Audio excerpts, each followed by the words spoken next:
Bien, pues estamos ya con Fernando Leanés, representante de la OMS en nuestro país, para hablar de esto, ¿no? Lo importante que es, Fernando, ¿cómo le va? Buenas noches.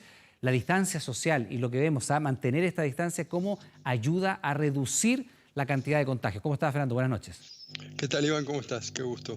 Bueno, partir por esto. Todavía no hay expertos que se atrevan a señalarlo, Fernando, pero aparentemente habría una cierta tendencia a que se esté aplanando la curva de contagios en nuestro país. No, todavía yo creo que es muy prematuro para decir eso, más bien hay que ser cautos. Es cierto que el país tiene una capacidad de vigilancia relativa superior a otros países, pero todavía hay que esperar un tiempo para ver cómo va evolucionando la cosa. Hay una ventaja muy grande en Chile, que es que gracias a la anticipación en la adquisición y en la preparación de los laboratorios hay una gran capacidad de diagnóstico. Y eso permite que hoy en Chile se pueda saber dónde están las áreas con mayor riesgo para poder establecer cuarentenas y que en esos lugares se pueda buscar activamente a las personas que tienen COVID. Y esto lo mismo en otros lugares como los que no están bajo cuarentena. Es tremendamente importante esto porque gracias a eso hoy se puede tener cierta actividad en algunos lugares gracias a que sabemos que la incidencia, la circulación del virus fuera de las comunas que están en cuarentena es relativamente baja, ¿no? Fernando, cuando hablábamos hace un par de días a propósito del tema de la mascarilla, se genera toda una controversia porque efectivamente uno dice, si la distancia social es tan relevante, usted decía la mascarilla, y lo decía la OMS, no solo usted, la mascarilla no es necesaria, pero ¿qué pasa, por ejemplo, en esto de la distancia social?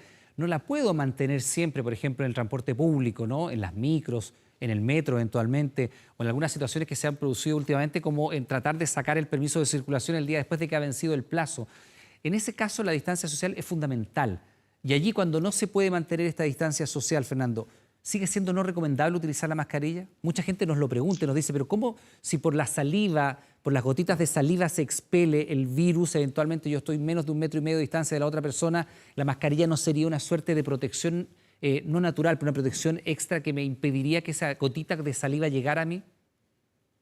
Hay dos razones, digamos, por las cuales no es conveniente que la gente use mascarillas, la gente que no está previsto que las use, que recordemos son el personal de salud, las personas enfermas y las personas que cuidan a personas enfermas. Estos tres grupos están usando mascarillas o tienen que usar mascarillas bajo, por supuesto, la orientación profesional que tienen. Los trabajadores de salud la tienen, por supuesto, y los otros han sido instruidos por el personal de salud.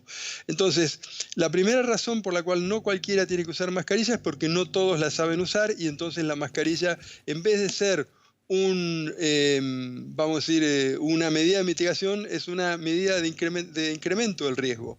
Y en segundo lugar, porque no hay mascarillas suficientes en este momento en el mercado para esos tres grupos. Entonces, es mucho más razonable y realmente da muchísima pena, Iván, ver a gente que anda con mascarillas a veces colgadas del cuello, porque no las saben usar, no las están aprovechando como se tienen que aprovechar, y por otro lado tenemos a nuestro personal de salud que está padeciendo por la falta de mascarillas. Esa es básicamente la razón por la que no se recomienda.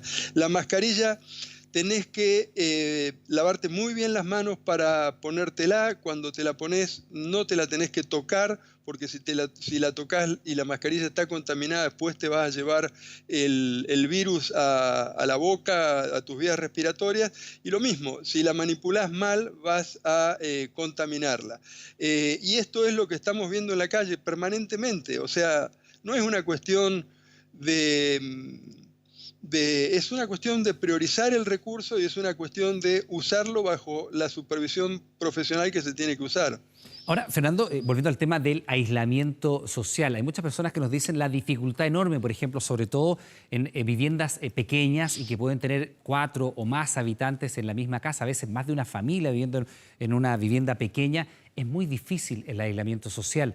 ¿Qué se hace allí? Más de una persona puede salir a trabajar o tener que hacer trámites, va a la calle, puede estar expuesto eventualmente a contraer el virus, llega de vuelta, no siempre tiene la posibilidad de cambiarse la ropa, dejar los zapatos, que son cosas que tampoco están tan tan comprobadas, lo de los zapatos, sobre todo, nos lo decía usted días atrás, no está tan comprobado que sea tan útil, pero el lavado de las manos tan frecuente, a veces ni siquiera se puede mantener esta distancia. ¿Cómo mantener el aislamiento social allí donde hay no una confinación, pero efectivamente hay un cierto hacinamiento? Mira, Iván, lo primero, decirte como contexto de lo que vos estás diciendo, que tenés toda la razón, es que nosotros estamos viendo desde una microvisión al problema del coronavirus. Nosotros vimos el coronavirus en China, vimos el coronavirus muy visible, ¿no es cierto?, en Europa, la zona Schengen, y en Estados Unidos de Norteamérica. La situación que puede estar, y en estos países hay enormes cantidad de recursos y hay vamos a decir, una cierta homogeneidad en cuanto al acceso que tiene la gente. En otros continentes como África, como Latinoamérica, las heterogeneidades son gigantescas y dentro de esas heterogeneidades hay desigualdades. Hay desigualdad de oportunidades, Iván, y mucha gente piensa que todo el mundo puede arreglar la situación con teletrabajo. Recién ustedes estuvieron en La Vega y mostraron una cosa muy clarita y muy cerquita de donde estamos nosotros. O sea, esa no es la realidad de todo el mundo la que puede hacer teletrabajo. Entonces hay que pensar que sí es importante las medidas de cuarentena para las personas que las pueden cumplir de esta manera, pero también hay que ver cómo se le soluciona el problema a esa gente. Recordemos que tenemos que separar a dos grupos.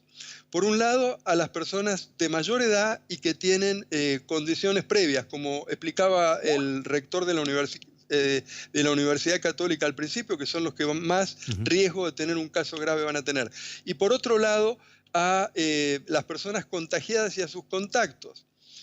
La única manera que lo vamos a poder hacer es si les damos las condiciones, y no van a ser las condiciones en sus casas. Entonces, en este momento es vital que, dado que Chile tiene la oportunidad de saber dónde está el virus circulando, de contenerlo en ese lugar. Por eso es tan importante poder contar, como se cuenta, gracias a la anticipación que tuvo el Ministerio de Salud, con cantidad relativamente muy grande de capacidad de testeo, de capacidad de diagnóstico.